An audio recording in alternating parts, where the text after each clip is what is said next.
কেমন আছো তোমরা সবাই? আশা করি সবাই ভালো আছো। জানো তো আমি রোজই ভাবি আমি ভিডিও বানাবো, কিন্তু আমার হয়ে ওঠে না ব্লগ ভিডিও দিয়ে। আমি অন্যের ভিডিও দেখি কিন্তু ভালো লাগে, নিজের ভিডিও আর দেওয়া হয় না।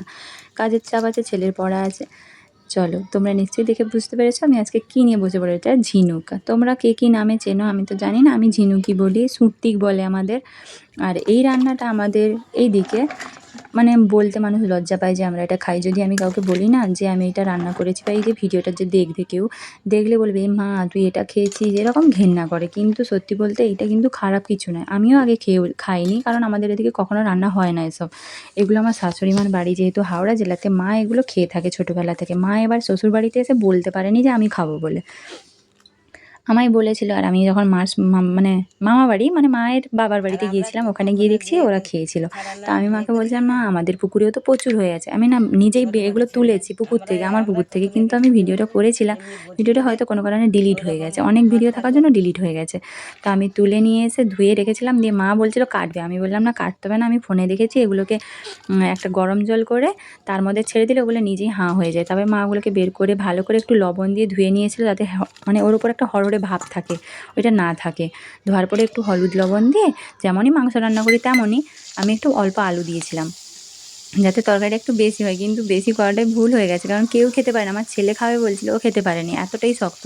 তোমরা যদি কেউ রান্না করো না, মানে যদি করে থাকো, বা কে কেমন করো আমি জানি না, যদি করে থাকো তাহলে এই ঝিনুকগুলোকে আগে একটু কেটে নেবে, ছোটো ছোটো পিস করলে মনে হয় খেতে ভালো হবে, নাহলে খাওয়াই যাচ্ছিল না। আর তোমরা কারা কারা এগুলো খেয়েছো বা খাও, আবার কেউ কেউ ঘেন্নাও করো, কমেন্টে জানাবে। আর আমার ভিডিও তোমাদের কেমন লাগে লাইক করো, কমেন্ট করো। যদি ভালো লাগে লাইক এবং কমেন্ট করো, খারাপ লাগলেও কমেন্টে জানাও। কিন্তু যখন দেখি লাইক পড়ে না, কমেন্ট হয় না, তখন মনে হয় কী বলো তো, আমার ভিডিওগুলো মনে হয় ভালো হচ্ছে না। এই করে করে আমি আর ব্লগ ভিডিও করি না।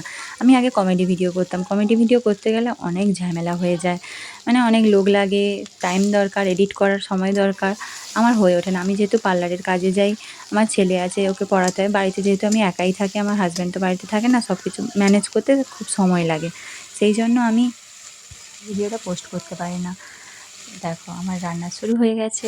কথা বলতে বলতে রান্নার কথাটাই বলতে ভুলে গেলাম। যখনই কথা বলা শুরু করি ভুলেই যাই।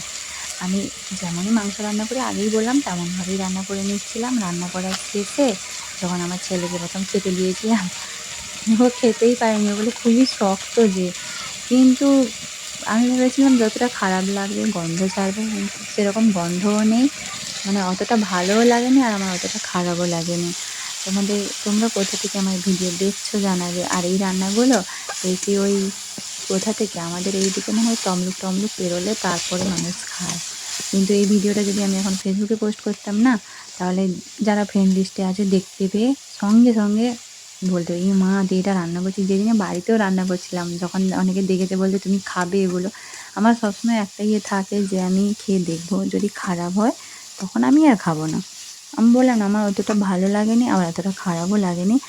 দুবার মতো রান্না করেছি, আর রান্না করা হয় না। আর এখন আমার ওদের পুকুর মারা হয়ে গেছে, পুকুরের মধ্যে আর নেইও।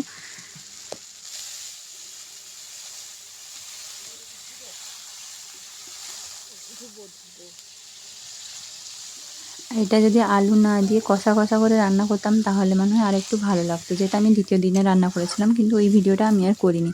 আমি যেহেতু কমেডি ভিডিও করতাম, আমি ওইগুলো শ্যুট নিয়েই পড়ে থাকতাম, তখন আর রান্নার ভিডিও এইসব আনতাম না। তারপরে আমি দেখলাম আমার ওই কমেডিতে আমার হচ্ছে না, মানে পারছি না আমি। কমেডি হয়তো ঠিকঠাক আসছে, কিন্তু সময় দিতে পারছি না, করতে পারছি না, হচ্ছে না। তবে বাড়ি থেকে যেটা থাকে যে তোদের দ্বারা কিচ্ছু হবে না, আর ওই সব ভিডিও এখন আর কেউ দেখে না, পারবি না,